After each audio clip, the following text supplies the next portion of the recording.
Hello, welcome to the Alberta Craft Council Symposium and Exhibition Reception for Portage Native Arts and Culture Program, Legacy of Graduates. I'm Jenna Stanton, the Executive Director of the Alberta Craft Council, and I'd like to start by acknowledging that we are gathered today in Mohkinstsis, Calgary, in Treaty 7 region and part of the traditional territories of the Blackfoot Confederacy, including the Siksika, Pekainai, Kainai nations, and the Tsuut'ina Nation, the Yithka, Nakota of the Chiniki, Bearspaw, and Wellesley nations. Mohkinstsis is home to the Métis Nation of Alberta Region 3 as well. And we hope that as individuals, you join us in our commitment to learning, listening, reflecting, and taking actionable steps towards truth and reconciliation, and in celebrating and supporting the creativity of Indigenous craftspeople. And I'd like to invite to the stage Ruby Sweetman, a fabulous artist, Portage College Native Arts and Culture Program Coordinator and Instructor, to do a blessing for us today.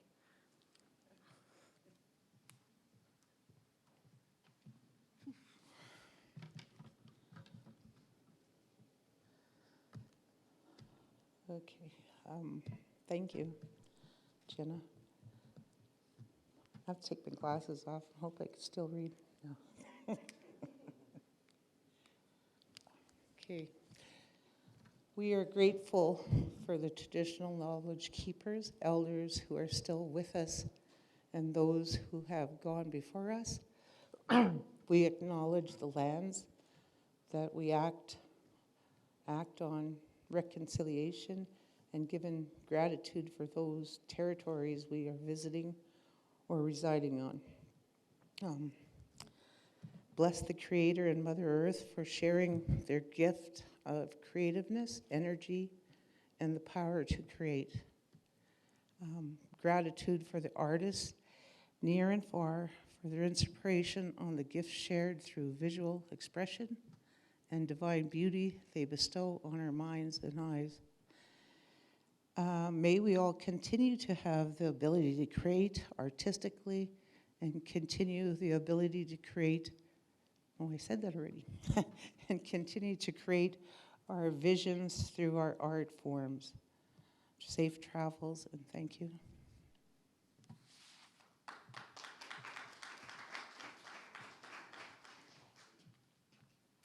Thank you, Ruby, for that blessing. And thank you all for joining us today. We're really in for a treat.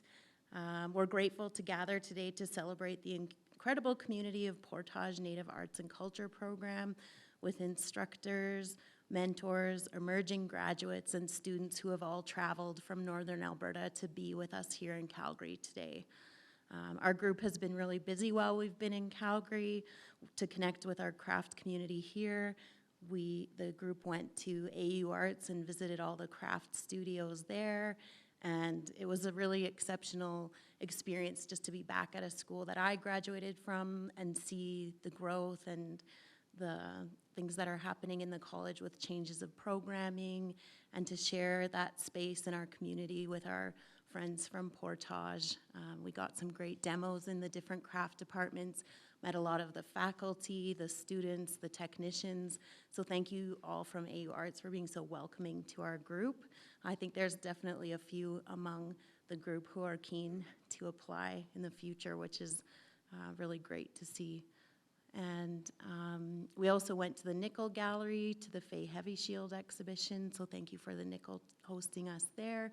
And as part of Alberta Culture Days, we had two of the artists from the Portage group, Tanya and Lana, do demonstrations in our gallery yesterday afternoon. So we've had a busy couple of days here in Calgary. And we have 3 presentations for you today in the lecture theater, and then we'll continue our programming this afternoon in the gallery, where our exhibition coordinator, Jill Allen, will introduce you to a number of artists who are part of the Portage Legacy of Graduates exhibition that was launched this summer in our Edmonton gallery and will be here in Calgary until November 4th. We are very fortunate to have this unique program in our province. The level of skill, creativity, and entrepreneurial backing that the students and emerging graduates are finishing this program with is exceptional, exciting, and really powerful. Many of the students take back learnings that they've made through the program to their communities to share with others as well. The mentorship that they receive from their instructors, from curators and artists in residence is really very unique and supportive community. And they have a world-class collection in their Museum of Aboriginal Arts and Artifacts that fills the halls of their campus. So I hope that we all get to take a turn to bring you up there to Portage to visit in the future. It's really a magical place and an important space for craft in our province. This summer, we were fortunate to have our staff and board go there for a retreat after a few years of delay with COVID. And it's really a significant experience for all of us who were able to attend. We all got a glimpse at the incredible instructor that Ruby Sweetman is. We learned from Ruby to do birch bark baskets and quill work and meet some of the students at that time. And it was just a really special experience to be there. And I hope you all can, at one point in your craft bucket list, put that destination on there. And when we were there too, one of the things that really stood out to a lot of us was just the community and also the advocacy that's taken place there for the program to continue through different changes in government and support. So just that advocacy and sense of community seems very strong there and has kept that program running since 1968. And I'm going to introduce you to our first speaker, Ruby Sweetman, to tell you more about the program at Portage. Ruby is of Métis-Cree ancestry and is a member of the Treaty 8 Sturgeon Lake, Alberta. She is passionate about sharing her knowledge of traditional Indigenous arts and culture and has been teaching at Portage College for over 28 years, where she coordinates and instructs in the Native Arts and Culture program. Using both traditional and contemporary techniques, Ruby teaches in a variety of course areas. She is also one of only a handful of instructors in Canada that still teaches the ancient art of woodland Cree hide tanning. In addition, Ruby has her teaching certificate from Portage College in the field of Native arts and culture and teaches in non-academic Indigenous community settings and at traditional ceremonial events. Ruby's art has been exhibited in museums and galleries across Canada and internationally. Please welcome Ruby Sweetman.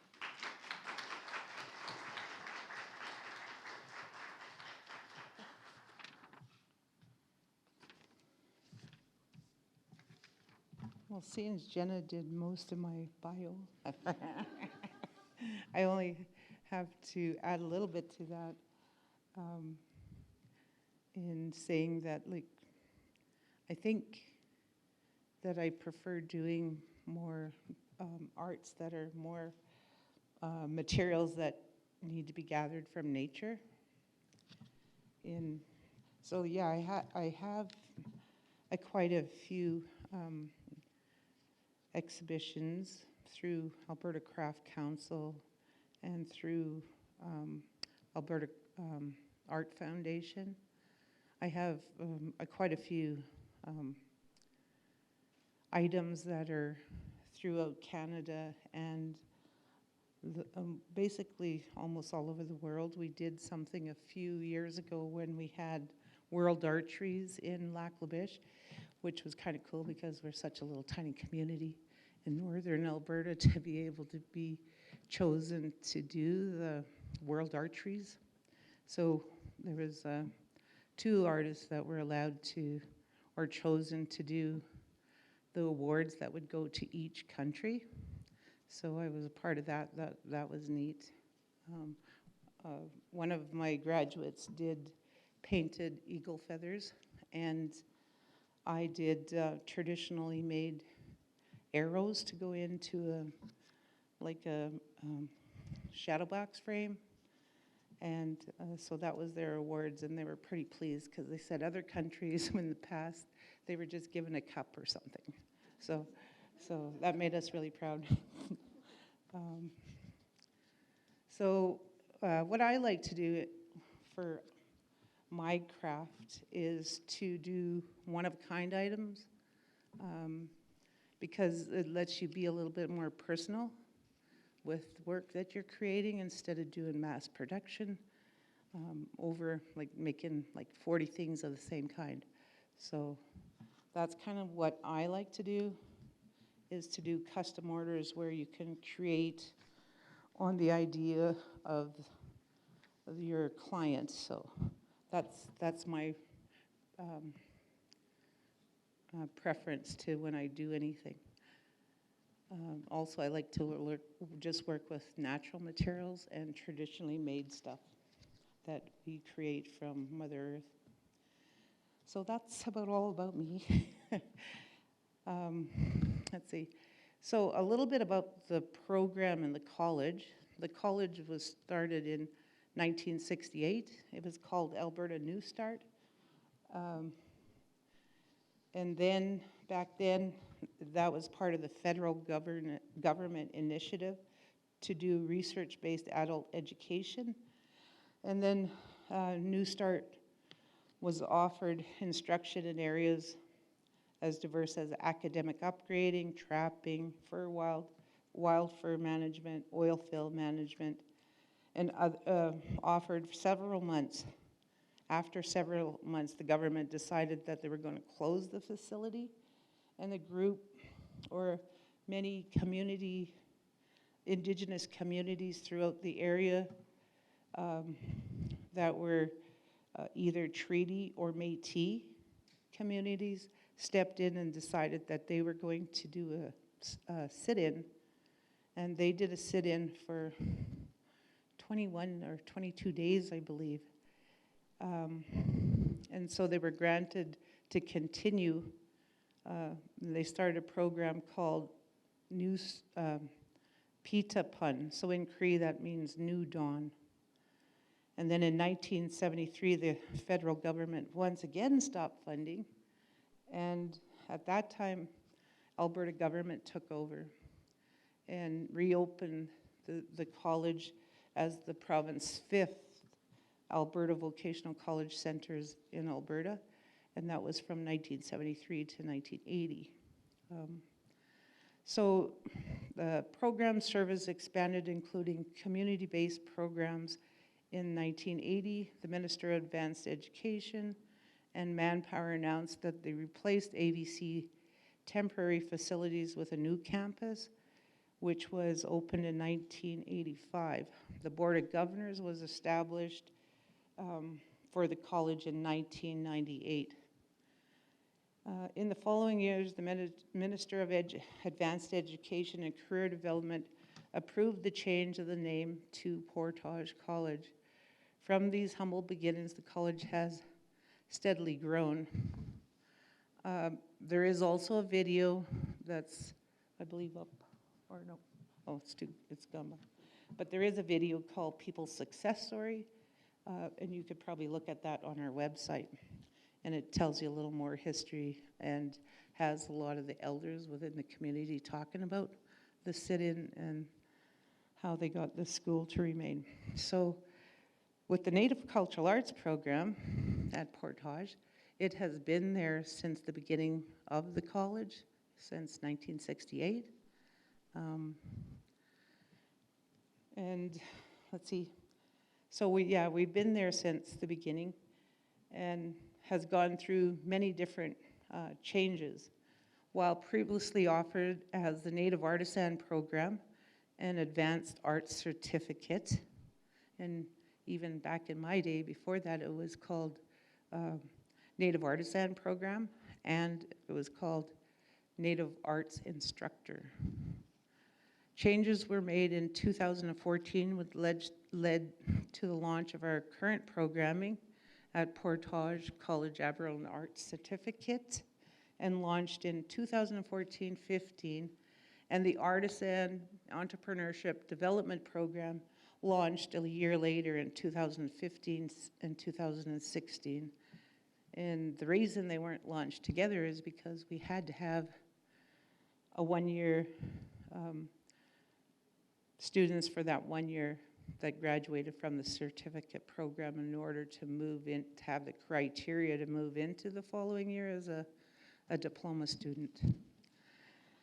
The program is student-centered with smaller class sizes, and the program is capped at 15. This year we were really getting a whole lot of numbers, so we capped it at 18. So next year, my co-worker's gonna have a whole lot more students to work with. Instructors in the Native Cultural Arts program come from few different areas, but the instructors in the traditional art courses are former graduates of the program, and this is to ensure that the instructors uphold a high quality practice that is taught in the program and maintain the connection to traditional methods. Recruiting past graduates remains a critical component to the program and ensures traditional artistic techniques are passed down from teacher to learner, as they have since the beginning when the program started. So in our program, it consists of Aboriginal Arts Certificate first, followed by the Artisan Diploma, Entrepreneur Diploma program. So we have, it consists of 14 courses, and the diploma has 16 courses.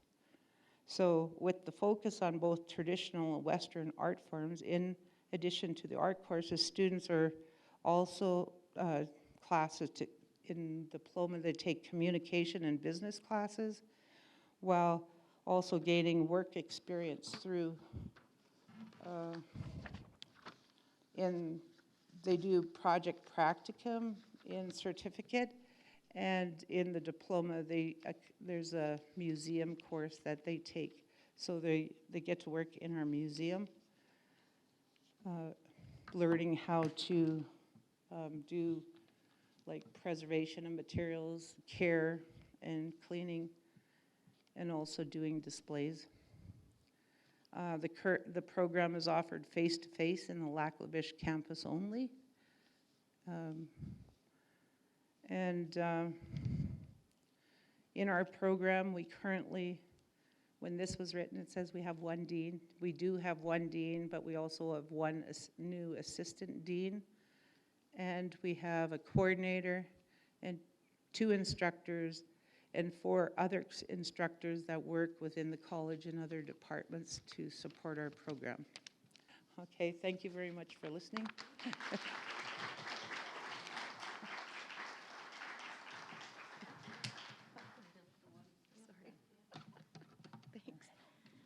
Thank you, Ruby. All right, our next presenter is Coral Madge. And as part of the Alberta Craft Council's program, Contemporary Curators in Craft, Coral was selected to curate Portage College Legacy of Graduates exhibition with mentorship from our exhibition coordinator, Jill Allen. Coral Madge is a two-spirit Dene and Métis-Cree traditional artist. Their specialty is the study of Indigenous art history, specifically in Dene and Woodland Cree communities. They have spent years listening to elders and knowledge keepers, studying independently and through Portage College Native Art and Culture program, where they graduated with honors. Coral is off to an incredible start in their career. They are already the steward of Indigenous collections at the Royal Alberta Museum in Edmonton and the sole artist behind Big Bear moccasins. Coral works to revitalize beadwork's regional motifs and historical styles into modern contemporary work. Coral continues their research and connection to grandmother designs and the protection of this work both curatorially and culturally to ensure these grandparent works have an advocate. And fortunately, we were able to have Coral interview with us over Zoom the other night. They weren't able to attend in person, but we have a video of Coral's presentation. Hello, everyone. I'm so sorry that I couldn't be there today. I was so excited to join you all and to be on this trip to Calgary, but unfortunately, the day before I was going to leave, I started feeling unwell and I took a COVID test, and unfortunately it was positive. So I am staying home this weekend, but I hope you guys have such a great time. And I am very happy that we're able to do this virtually as well. So here I am. We recorded this presentation beforehand, where I could talk a little bit about my work and also about curating the show. So hello, my name is Coral Madge. I own Big Bear Moccasins, which is my business where I do beadwork and moccasins. And I've been running that business for about 7 or 8 years now, actually. I think six to seven, I believe. It's been a while. And I'm also the curator for the Portage Legacy of Graduate show. And so I'm very happy that I'm able to talk to you all today. So when a lot of people talk about like, oh, like, where are you from? A lot of that starts with family. So on my next slide, I have photos of some of my family members. So in my family, I'm Deh'cho, Dene, and Métis-Cree. And I'm very honored to come from a line of artists myself. So the first photo you see, the one in color, that's my great-grandma, Emily Villeneuve. And she was an artist her entire life. She was orphaned when she was young and raised by elders in her community. And so she grew up learning how to sew and bead and do moose hair tufting. And she was a matriarch of my family, and she supported all 7 or 8 of her kids by sewing and beading. And the other photo you see is a bit older. This is Marie Madeleine Bouvier and her husband, Boniface Lafferty. And if you've heard the name Mrs. Boniface Lafferty, she is coined as the inventor of moose and caribou hair tufting. And she's my direct 4th great grandmother. And I feel so honored to have her in my family line.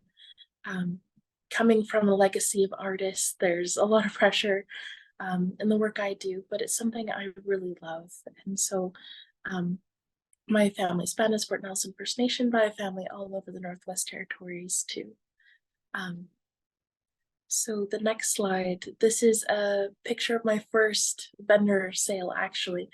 So I started Big Bear Moccasins not as a business, but actually a photo album on Facebook to post work that I've done. I started beading and sewing when I was about 16, 17. And it really helped me through a dark time in my life. I was going through a season where there was lots of death in my family and suicide. And the morning that I shot my first deer, and in our traditions, that's a coming of age thing.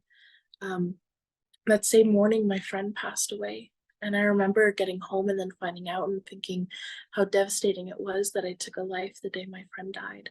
And so I decided, okay, I gotta have meaning from this. And I started to try to tan the hide. And looking back, I didn't do it very well. But it was a great way for me to, you know, get up in the morning and work on the hide, even though I had only a folding table in the garage and a pocket knife and some other material. Eventually the hide went bad, and so it wasn't finished, but all the time I was working on it, I was thinking, what am I gonna make with this? And I thought of when I was young, my mom would braid my hair before bed, and I remember feeling back and feeling her moccasins as I sat on the floor and smelling the smoked hide, and I thought, I wanna make a pair of moccasins like my mom has. And so even though the hide went bad, I bought a moccasin making kit from Michael's, and my mom sat me down and taught me how to bead. And we actually used my great-grandma's beads, my great-grandma Emily, which I showed the photo of. My family had inherited her sewing supplies. So my mom pulled out the beads and poured them into tea saucers and began to tell me stories of growing up in the bush and speaking Dene and sitting with elders like Mimi Needley. And since then, my passion for traditional arts just bloomed. It was a way that I could look after myself and something to look forward to. And I never imagined that it would become what it is today. So the next slide is a big part of my story as well, which is going to Portage College, which is the focus of this art expose. While I had a foundation through sewing with my mom and learning from knowledge keepers, going to Portage College was a fantastic experience, and one that I will never forget learning from Ruby Sweetman and from Violet Berland and Pierre Oberg and all these fantastic instructors, and really fine-tune my skills. And that's something I'll always carry with me. I remember I made a moss bag and I was like, okay, it's perfect, it's the way I like it. I handed it in, Ruby was like, oh, you missed some of your pattern paper still underneath the beadwork. I was like, oh crap. And I picked it out, and it's those fine-tuning processes, that quality control, that really helped my art to bloom, and something that will always be carried with me. So these are some things that I made during my my time at Portage College, and you might recognize some of this work. The dog blanket and the fish scale artwork as well. And that's the moss bag that I mentioned from earlier. And it was just a fantastic time of creation. And it led me, right after I completed the program there, Ruby Sweetman actually let me know about an internship at the Royal Alberta Museum, and that's what I talk about at my next slide. The ISME internship, which is the Indigenous Student Museum internship at the Royal Alberta Museum, was fantastic. And that's on the next slide, yeah. So I applied for the 2021 and I was awarded the internship. And on the next slide, you can see some things I was working on.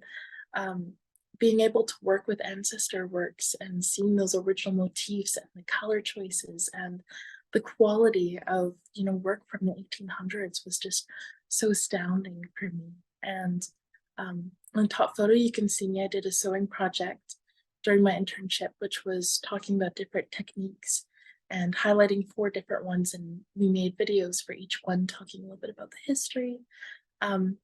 And the other photo was something really cool that I love that I was able to do, which was doing bead cleaning on a wall pocket from the late 1800s.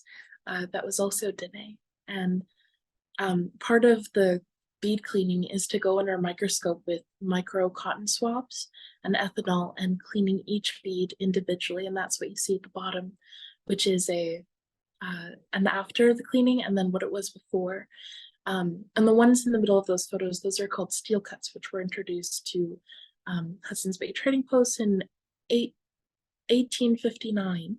And they're faceted steel beads, but they have a really bad tendency to rust. And so I used dentist tools to scrape clean and polish them up best I could.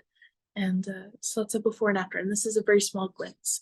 The ISME internship is a summer internship, but because of COVID, I stretched it to part-time to 9 months. And so I was able to work 9 months with the collection and cataloging and making custom outs and giving some love to these old pieces of beadwork and history. And I learned so much by sitting and seeing every stitch and every piece of love that was put into this work.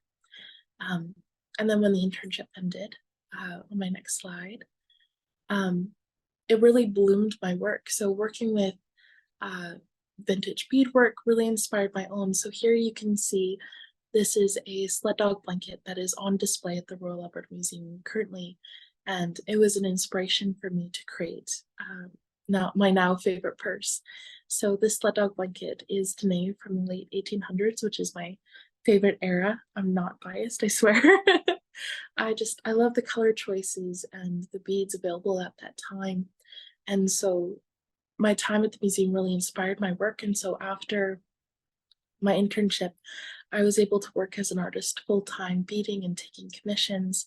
And this was also when Ruby Sweetman put forward my name for curating this art exhibit we're here at today. So on this next slide, you can see one of our first posters for this event, which was planned to happen a year earlier than we are currently having it now. And part of that reason was we needed some more time to plan and to let more people know about the event. But it was so cool to be able to help make the groundwork and the framework for this event, where we talked about like what kind of art we would like to see and reached out to people that we knew are fantastic artists and might be interested, and also figuring out where this would travel to. And so this is the OG poster. You can see it's a little outdated, but it's when we started that planning work. And it took a year of planning, and during that time, I was actually invited back to the museum to meet with some new employees there, and who became my boss, because she came up to me and said, "We have this new position that we're opening, and it's called the Steward of Indigenous Collections, which is a cultural caretaker and curatorial like role at the Museum for Indigenous Collections." And so that's the next slide, which is when I became the Steward of Indigenous Collections, which is just a dream, and it's such a privilege to be in this role. These photos are from a placing ceremony we had with artist Lance Cardinal, and the shoe line that he created with Kunit shoes. And this is actually the first placing ceremony we ever made, which was smudging, and Lance brought his mother, who's an elder, and we were able to put these things into collection permanently in such a good way, and it was such a good day.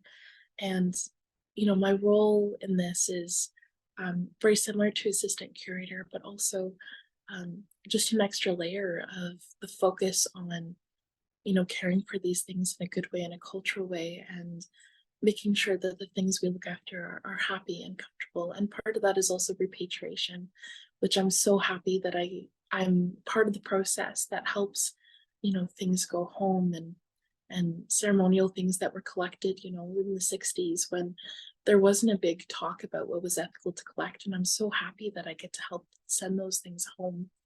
And it was during this time where I became the steward, was also the timeline for the next year of getting submissions and creating this art show. So on the next slide, you can, oh, sorry, I missed a little spot. So during this time, also caring for things in the collection inspired my work even more. So here's some more recent work that I've done. And I use vintage beads that are time accurate to 1800s, and motifs as well. Something I absolutely love is studying these old motifs, and they've influenced my work so much.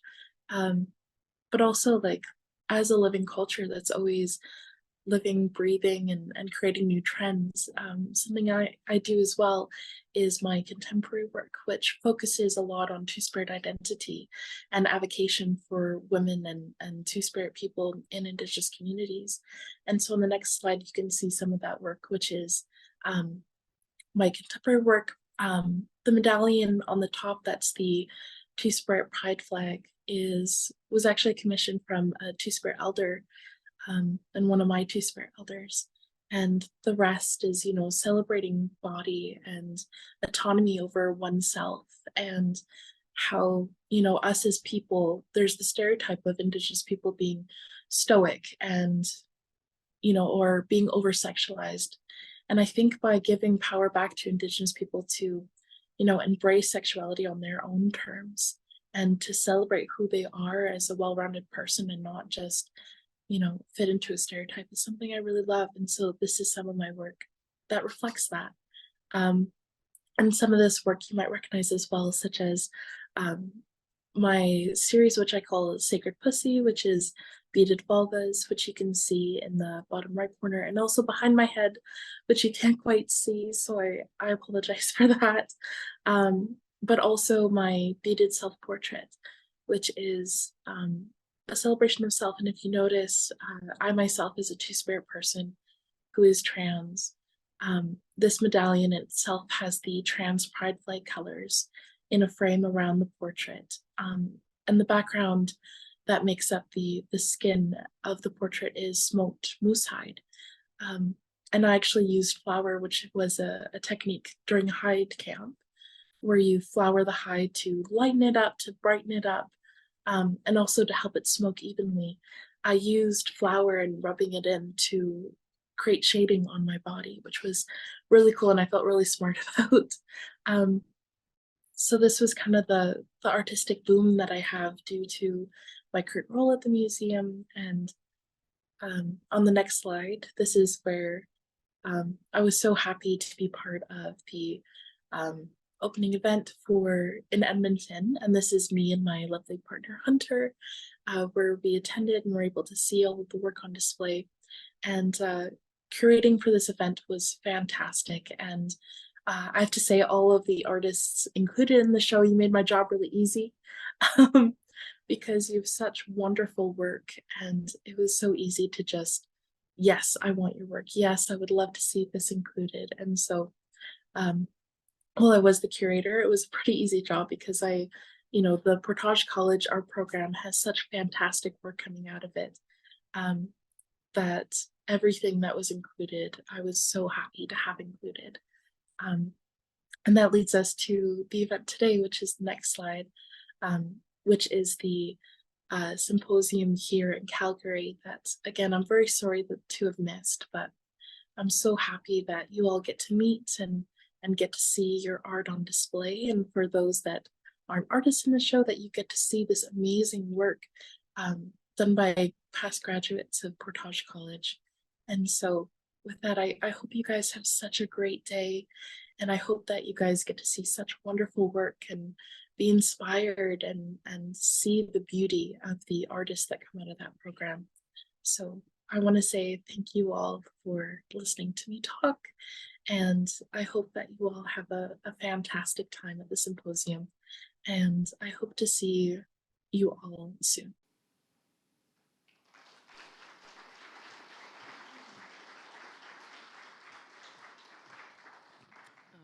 We're sorry Coral wasn't able to make it, but again, are very grateful that they were able to record their talk, so you were able to hear from them directly.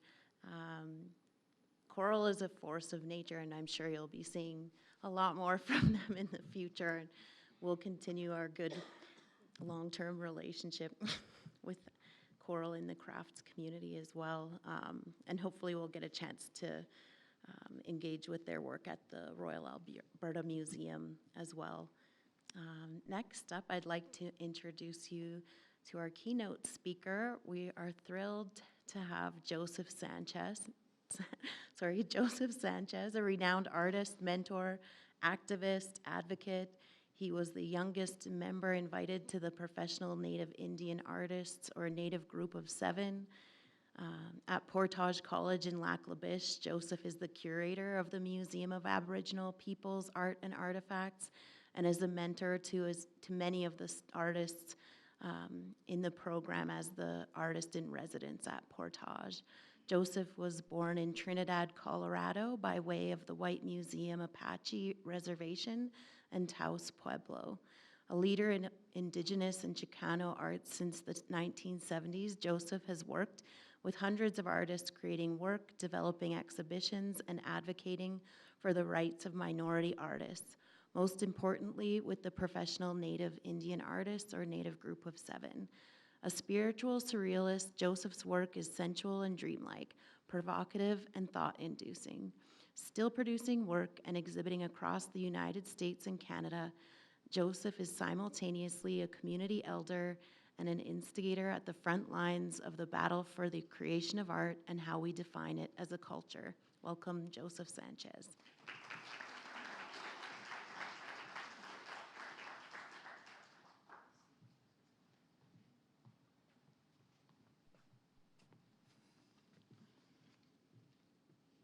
Thank you, everyone. It's good to be here. I'm humbled to be able to speak to you.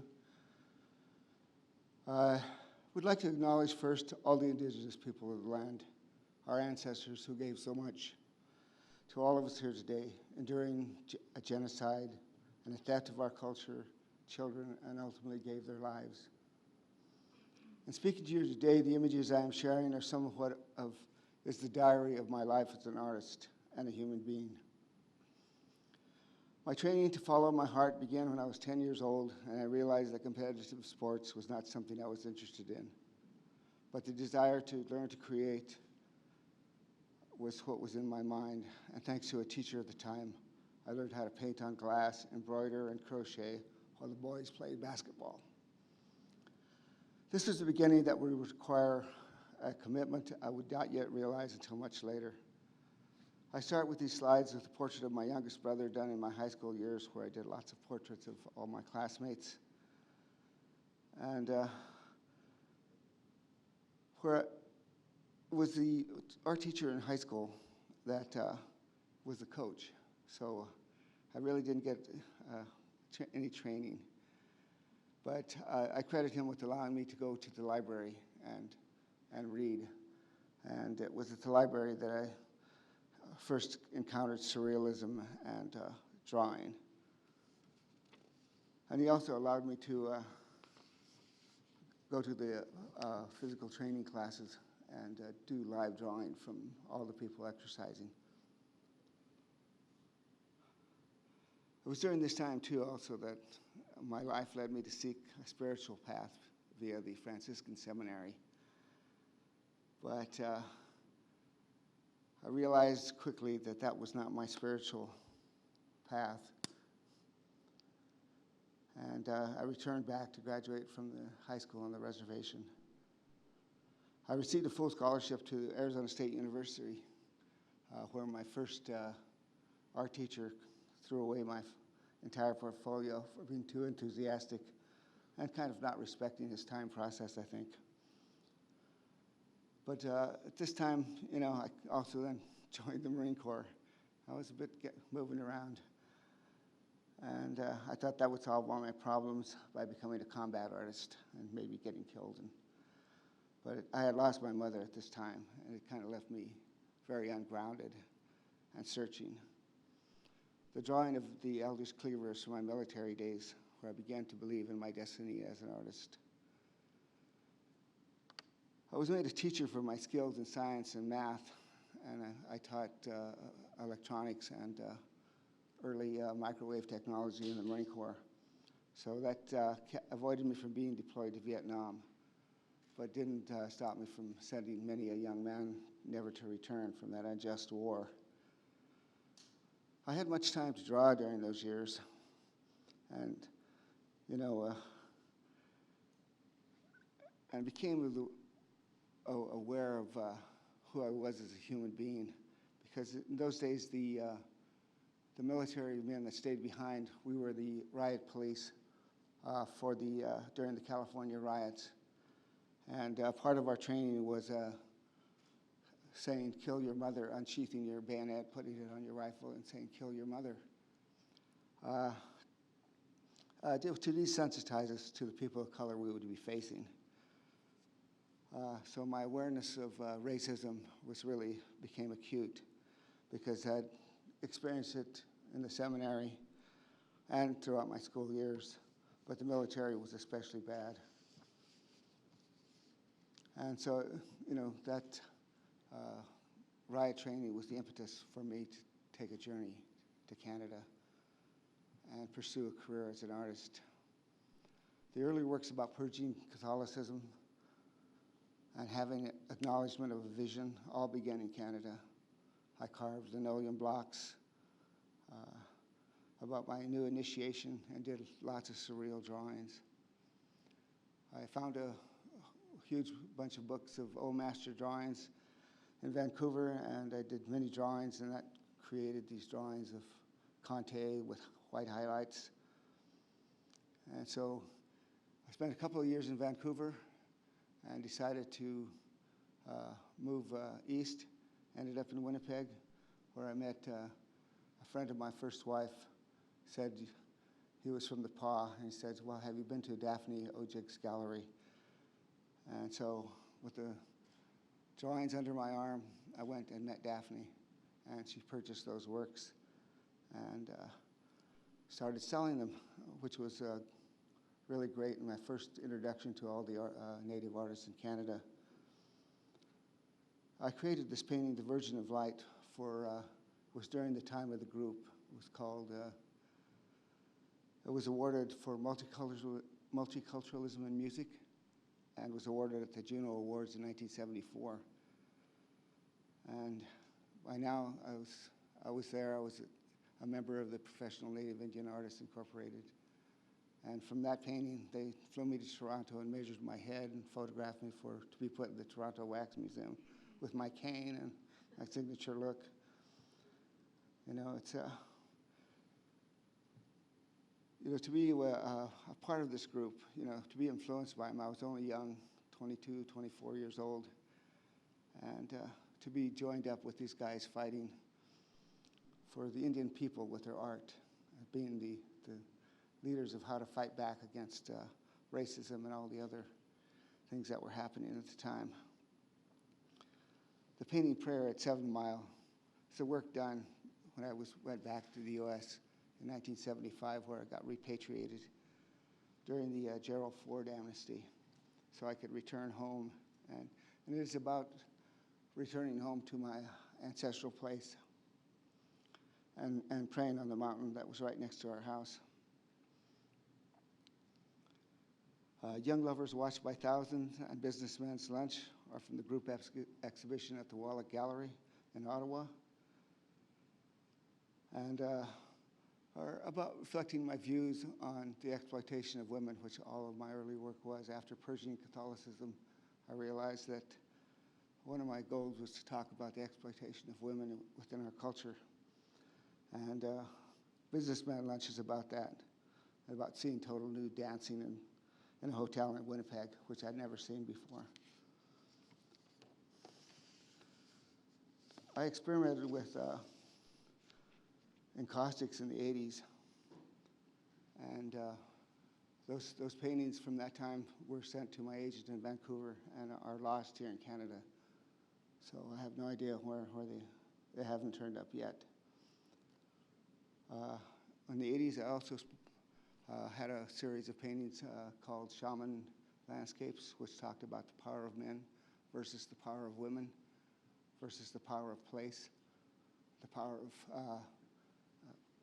of all of our other relatives. And it was a show I did in the barrio with my younger brother, who was a photographer, and my wife at the time. And you know, it was at a time when I went down south, the same sort of discrimination was happening with the arts, with Native and Chicano groups.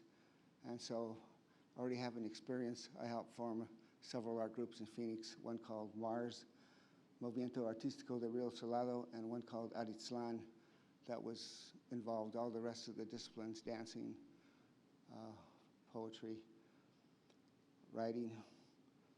And at that time, then I also represented those groups, you know, nationally during the alternate space movement, sitting on the board of the National Association of Artists Organizations, going to Washington and yelling at the president about not funding Indigenous arts.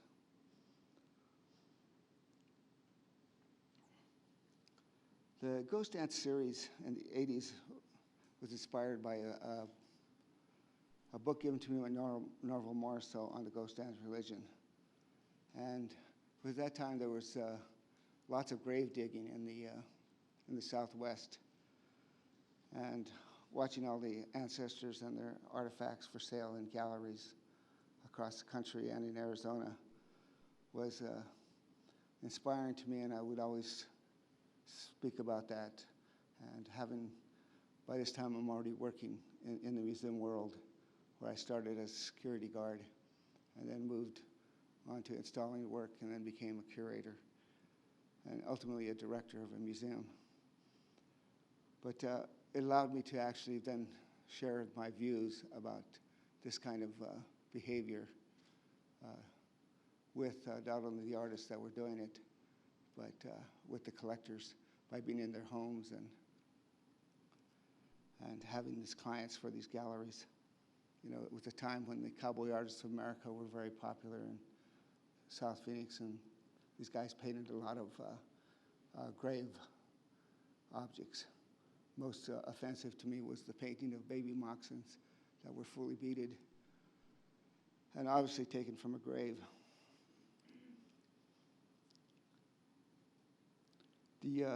My trip to as part of the National Association allowed me to really meet with artists back in the East, and they had no concept that there were arts being made west of the Mississippi, they would tell me that there was but in their studios in New York were, arrowheads and baskets and pictures of Geronimo, and says, well, yeah, I know. It was during that time period that I was able to have 2 studios. When I went down south, I had a very nice studio that was was an old horse barn in the last dirt street in Scottsdale, Arizona. And but in the 90s, I joined up with a fellow artist, and we were able to get a studio in downtown Phoenix. And we started using that as I would never let people into my studio in Scottsdale because it was where my sweat lodge was, and I had a teepee there. But in downtown Phoenix, we used that as a performance space, and we created these characters. We had a newspaper and also a comic strip called Kid Picasso, The Adventures of Kid Picasso and Indio Dali. Of course, I was Indio Dali. And we used that as a format to criticize the powers that be, the funding of people, the discrimination, and to make fun of the romantic notions about Indigenous art. And the fact that they would never fund us. But this, with church, the studio was a large church, so I started working on really large paper pieces, and linen works 11 feet tall, 28-foot works on paper, and it really freed up my creative spirit. And by making these works, of course, that added to my ability not to be exhibited so much in the West, because I was either too political, too sexual, and now it was too big. So it was good for me. It just kept me experimenting, and but in the 90s, I remarried, and I had gone to Santa Fe to open a gallery for this lady named Riva Yaras that I'd been working for 15 years. And she carried all the New York school of abstract expressionists, minimalism, early surrealists. We had Roberto Mata, a European artist. So she decided to open one in Santa Fe, and I got to be the guy who went over there and opened it up. And that's where I met my second wife, and ultimately stayed. She doesn't like to live in Scottsdale. She hated that place. And so then I moved to Santa Fe. But working in that gallery allowed me to be like an artist assistant to really notable artists, especially guys like Roberto Mata, where he sent me his canvases from Rome, and I was able to stretch them up for him. And they came like rolled in balls. It was just really a nightmare for me in terms of the stress to stretch I think a 13 by 27-foot painting. I wondered how he created all those explosions of color. Well, he kind of does it like a tie-dye. He really twists the canvas, and they were very difficult, and he was just told me, just soak it in the water. Doesn't it? I said, but it's $300,000. I said, no, don't worry about it. This is what I do. So I followed his instructions, and everything went well, and it worked out, because they were oil paintings, so it really worked good. And I got to work with a guy named Günter Ucker, who was part of the Zero group in Germany, making these huge wooden panels and sculptures. Tingley, I was working with him right before he passed, working on some of his mobiles of these collecting skulls and motors so he could animate these animal skulls. So that time with the gallery, even though it was difficult, being in a gallery that didn't allow Indigenous people really into the gallery, or anybody that didn't have money, did allow me to meet many, many artists, and would allow me then to be, well, prior to that, I worked in all the museums in town. I had worked for the beginning as security guard for the Scottsdale Center for the Arts. Then I became their preparator, then a curator, a designer, then curator. I curated my first show there, which was on man's search for extraterrestrial intelligence, and got to work with the astronauts that went to the moon, all the UFO people, and a lot of, including also the Indigenous elders that talked about the UFO experience within the Indigenous cultures, especially a Deh'cho shaman who brought a piece from the Sierra Madres about the mothership and all the little ships.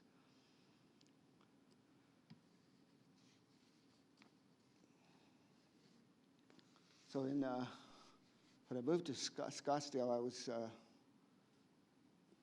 unable to really find work. They told me I was too overqualified for most of the galleries there. And so I volunteered at the, what was then called the IAI Museum, the Institute of American Indian Arts Museum. They had an exhibition coming in, and it was on the trucks on its way, and I had met the director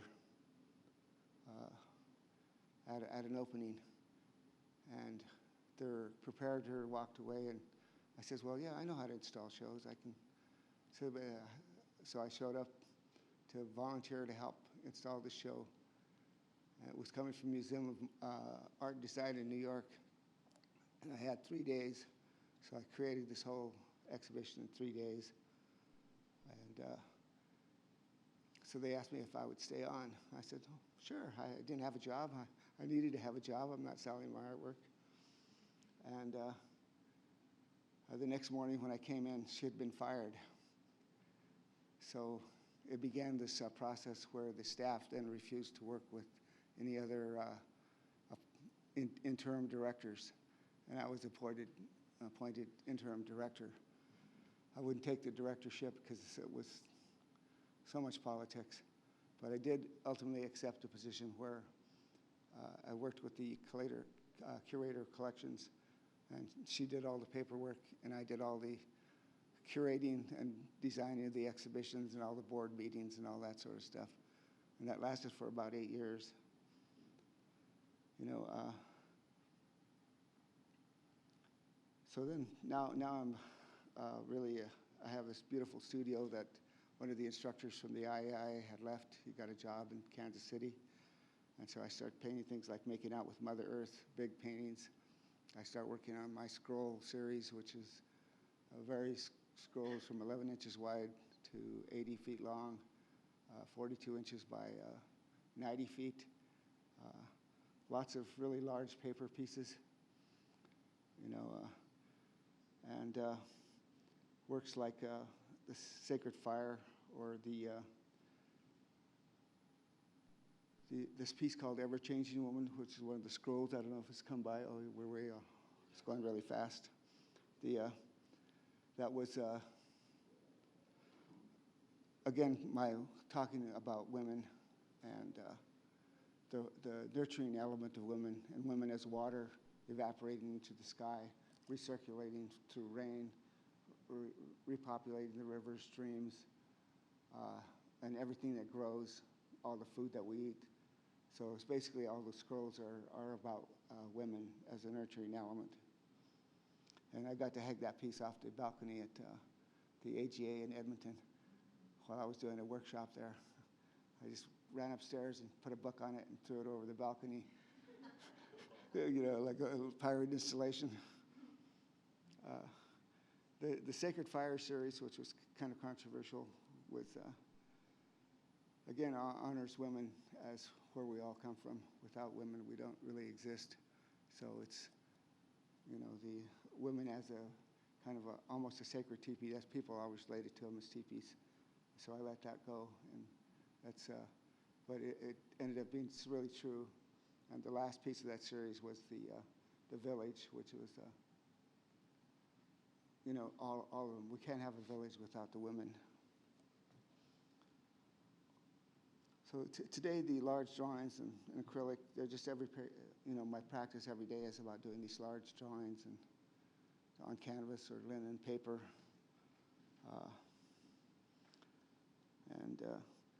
It's, I create mythologies, thoughts about personal relationships, a lot of commenting on the crisis of humanity,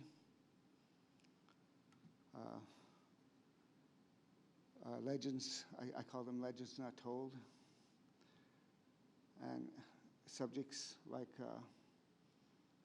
murdered and missing women, which is a piece I did at Portage College. These are works, a lot of these works at the end here, you'll see were done at Portage College in the classroom with students around me.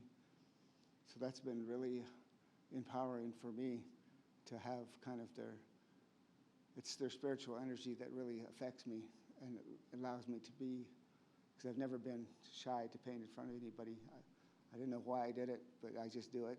You know, so why am I shy about sharing anything that I know? So, you know, and I've always, a lot of my work over time has been about angels. So, you know, the 90s were all the angel pieces, Angels of Desire and Angels of Light, which were a very long series, a lot amount of work happened with that work. And I did Daphne in Spirit World while I was up at Portage College, because I've been the artist in residence now. I think this year is my 7th year that I've been able to come back and act as curator and do that. The Emerging from the Cliffs and 3 Women and a Snake are part of my exhibition that'll open on next Saturday on the 30th at Bear Claw Gallery in Edmonton. So those were done at Portage College, along with most of the work. The students just got to see it, see me just trying to make these paintings become something before I have to send them off. So it's that kind of energy that I really love about Portage College, and the students there have always been really, really great with me. The last works you see are the works that were in my studio, and I'm a tree hugger, and I've really been conscious about the clear cutting all over the world, and the fact that to me they're about the tree spirits leaving the earth because we've treated them so badly. So these thousands and thousands of years of knowledge is leaving the earth, leaving us to our own devices. And the final piece that you saw was of the portal, is about the portals opening around the earth that signify the demise of the human race, our self-extinction. So I think if we continue the way we're going, we're just, you know, we're hell-bent on self-extinction. So that's kind of where my work is focused on. And then we come into the PNIA, so that's the tree spirit. And those are large paintings, 68 by 88, and that one as well.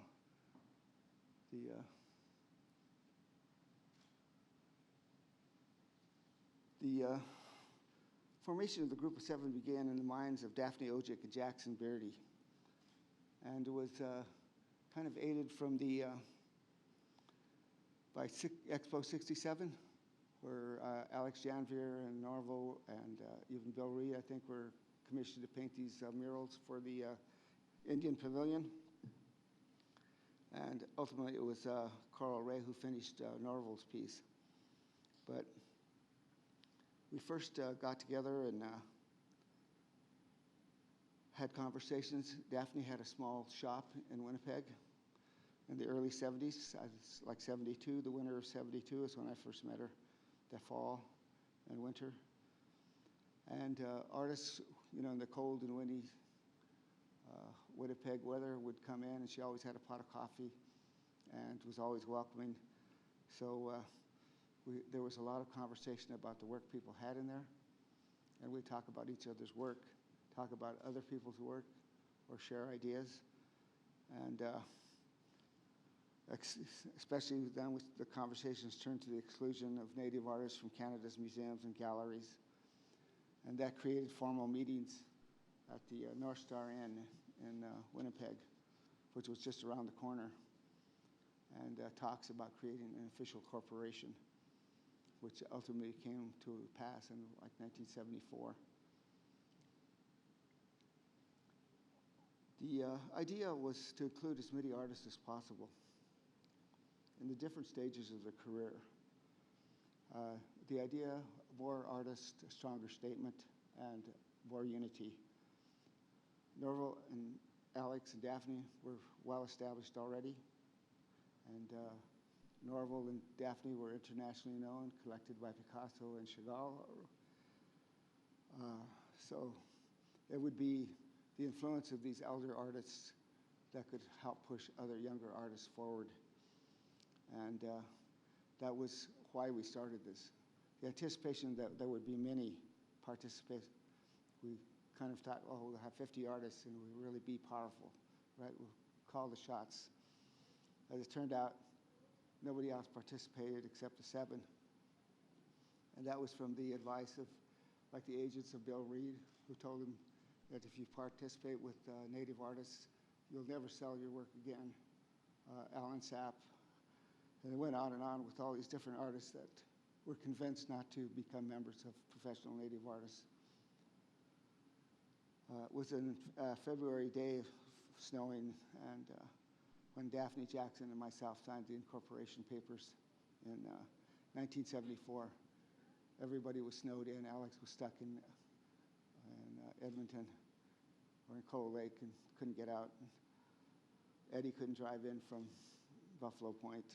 So that's why my signature is on the incorporation papers. At this time, the offers were really limited from the government. So we thought this corporation would give us access to funding, interest, and that didn't come. What we did get was offers to show again in museums of anthropology. The big show for us was going to be at the War Museum, where Norval stood up and said, I don't think so. He never really talked a lot, but when he did talk, everybody listened. It was quite the powerhouse. And Alex, in the time, the group was the kind of the educated mentor. Daphne was, literally the queen. In fact, that's what Alex and Norval called Daphne the queen. She's British, has British ancestry as well. So it was Alex who suggested that we go to Max Stern at the Dominion Gallery in Montreal. And if he got us in there, then he could open all the rest of the doors to other galleries. And he liked the idea if he could only have Daphne, Alex, and Norval, and Alan Sapp, who then was not a member of the group, of course. And but ultimately he agreed, and he told me, well, I'm only working on paper. I don't do paperwork, But I did end up showing, and he did do paperwork because a lot of Norval's work's on paper. And that show led to another successful show with the group at the Wallet Gallery, where Daphne was in Sweden on a fellowship, and Norval was somewhere. I think he too was in Europe. And so it was just the 5 boys, with our full rock star regalia. It was quite the event. And I'd never experienced anything like that, where I was being treated like I was a celebrity, which I never think I am or should be. We had hopes for trains to reserves, camps, that the group could come and work with all artists, really. We weren't really exclusive, but especially to young people. And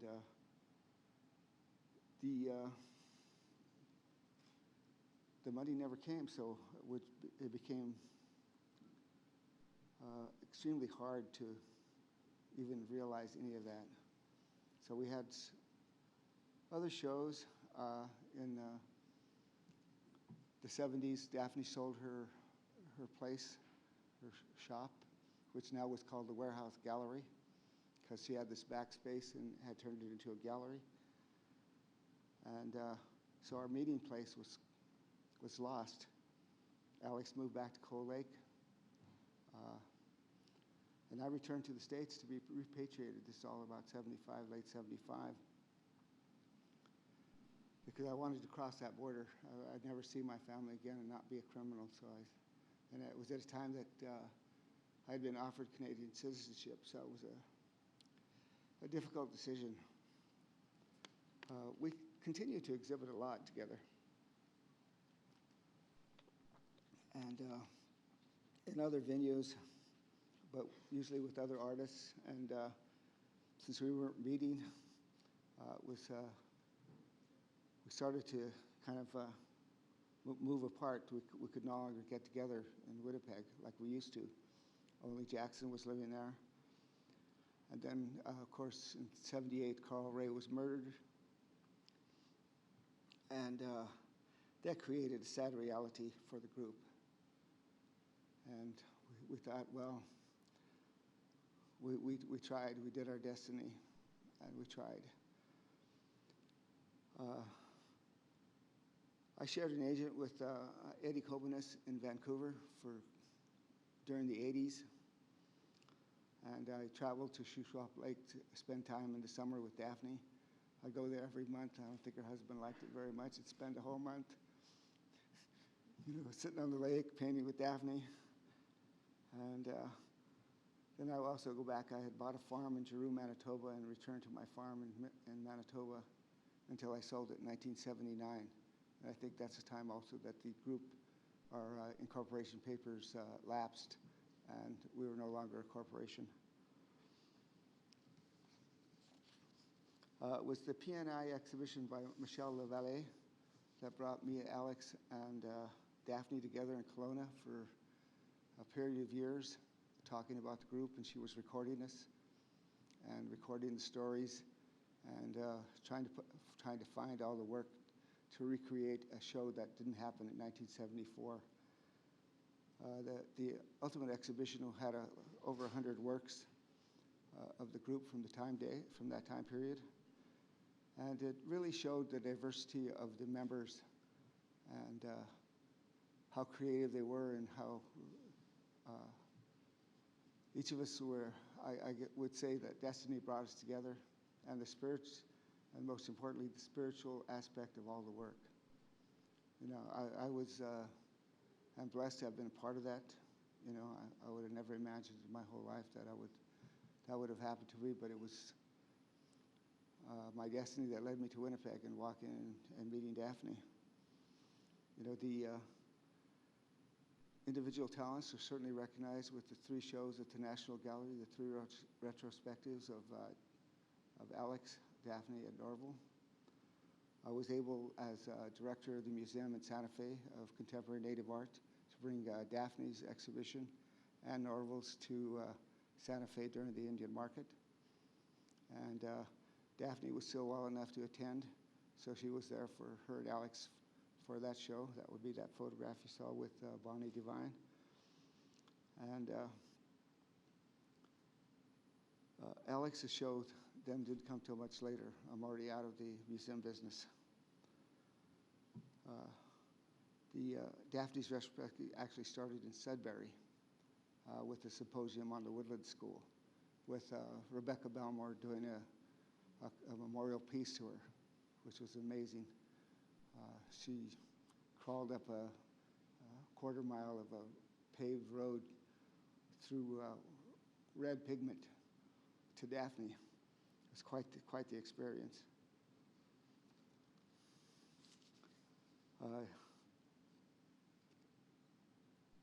During Daphne's exhibition, I was able to take her to the opera at Santa Fe, the famous Santa Fe Opera. I didn't know in all those years I knew Daphne that she was not only danced, but that she sang opera. And she'd always wanted to go to an opera. And her handlers said she couldn't go. It's too long. It's 4 hours. It was La Traviata, I think it was. And she insisted. And so just me and her went. And it was great to see her so energized by something she'd always wanted to see, because they have the translation seats and all that sort of fancy stuff in the opera, and it sits outside. It's an opera that the stage is with the desert behind it. So it's quite the, so that was really incredible thing for me to do and spend time with Daphne. And for her exhibition, when it came to the National Gallery, a friend donated her house to me and Alex for 9 days so that we could paint together and hang out together and talk. And for that 9 days, they also had a complete video team that videotaped us to record all our stories because we hadn't seen each other for all those years. And, you know, we went to see William Commanda, and we just made all these trips together. And he could talk about all his work and things I'd done. So that was really, really special. And it turned out her partner was the chef at the National Gallery, and every evening they brought us a complete meal. It was just gourmet. So it was being really treated very quite nicely. The Alex Janvier retrospective was special at the National Gallery because it had 157 pieces. So it was a true retrospective. The ones of Norval and Daphne both had like 50 and 52 pieces respectively. Not that many. Major pieces, of course, but Alex really just blew it out of the water. Also, he had done a series of portraits of the entire group. And there was a whole room devoted to these, I think they're like 7 or 8 feet tall portraits of each of us and his own concept of what we were. And he also, at that show, there was a room devoted to paintings by each one of us, including Bill Reed, who we always called him, was that 8th member. We just didn't let him be a member. But he always admitted that it was a mistake he made by not doing that, listening to his agent.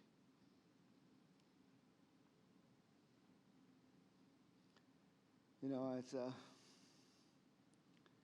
these final years coming to my trips to Portage College allowed me then to come a lot to see Alex and do sweat lodges and spend months with him. He had a nice little apartment for me to stay in, and we just painted together and traveled all over Alberta. So that's been really a beautiful part of this experience for me. And also to have his museum, and then I've decided to move my archives of the group to Portage, to the Museum of Aboriginal Peoples' Art and Artifacts.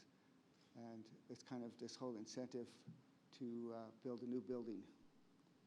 So we're well along the way, and I'm here to meet with the architects and look at the initial planning that we've developed, some of the concept designs for what it is we want to build, which would involve just some more space to exhibit our permanent collection, a gallery for the Professional Native Indian Artists group,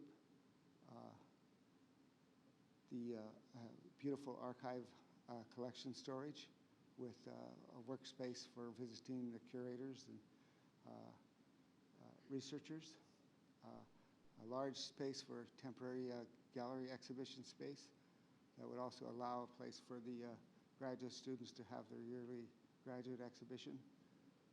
So we have 2 really unique buildings that we're looking at right now that would be refurbished. And so we will have a spectacular place there. That's coming fairly soon. You know, in that time I'll be here a lot. You'll see a lot of me up in Canada. And the collections at Portage College, since we have work from all the 3 coasts and all the prairies and all the space in between, you know, it's one of the most unique museums anywhere.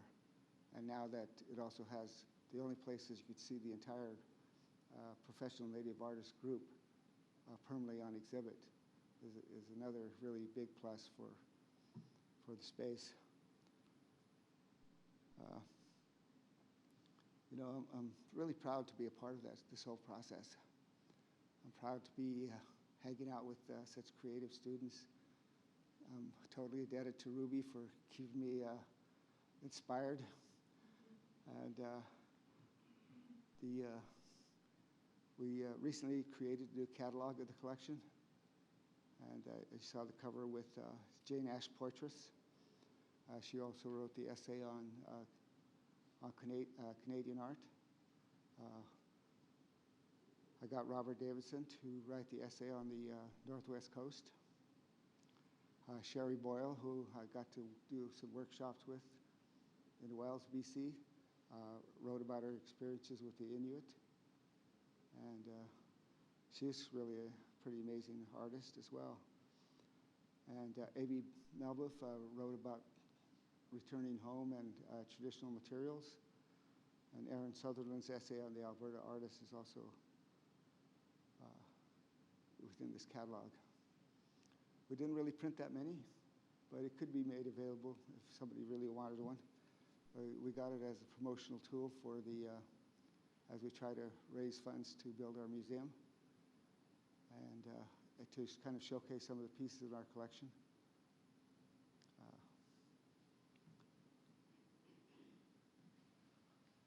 And also feature this is the public art works that are at Portage College and at the museum. We have a large Jane Ash, the Jason Carter, and some large sculpture works. So it's an incredible place. I invite everyone certainly to come and visit, you know, and all the work that you see on the walls will be expanded to the new museum, so we won't give up the works on the wall, but put more stuff up. You'll be able to see even more.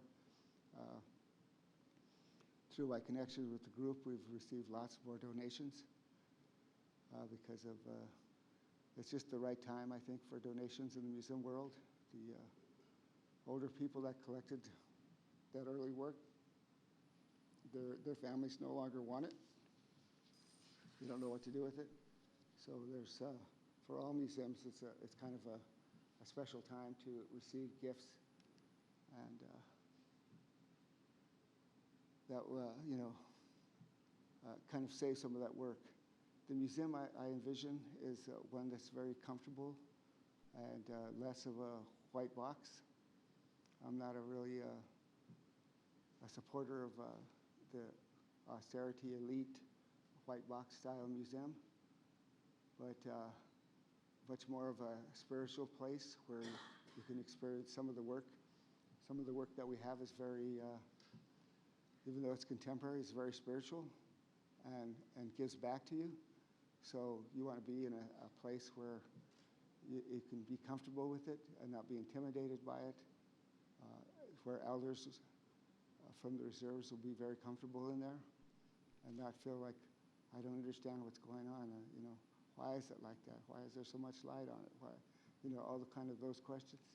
Instead, you know, there will be a contemporary space that can be available.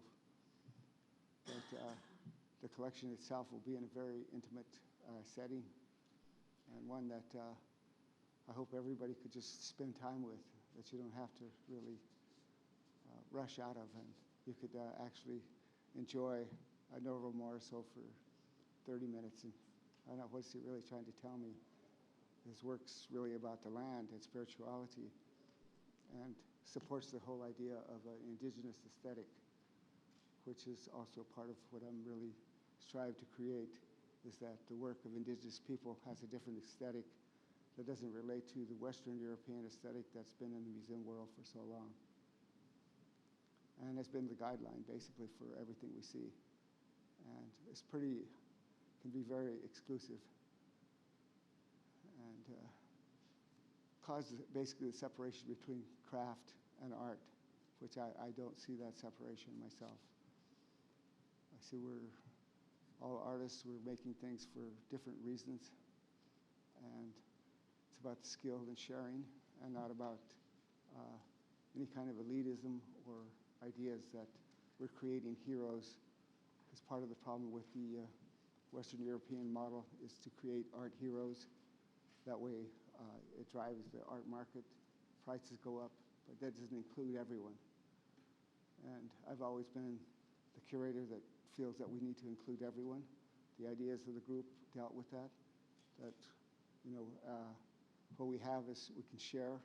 It's not saying I'm not against people making money and stuff like that. It's more about the idea that you only select the one and everybody else doesn't get to share in the kind of the profits of an idea. What a type of work or something gets really popular, you know, it's worth 20,000, but everybody else is getting 2,000 or 200, or, you know, it's there's such an injustice being done by the elitism of the art world, and you can see that in the auction houses. You know, I personally don't believe an Andy Warhol piece of paper is worth, you know, millions of dollars. You know, I recently had a conversation with a person about a Norval Morrisseau compared to another Canadian artist that was not native. His work is at $1.5 million, same time period, and a Norval was at $250,000, which is significant for a native artist. You know, I don't think when we first started this group that we believed that that would actually come to pass, but it did, and we've created lots of incredible young artists now, and they're changing the art scene. We have a lot of young curators who are also influencing the direction of how the art world and the museum world will evolve. Thank you.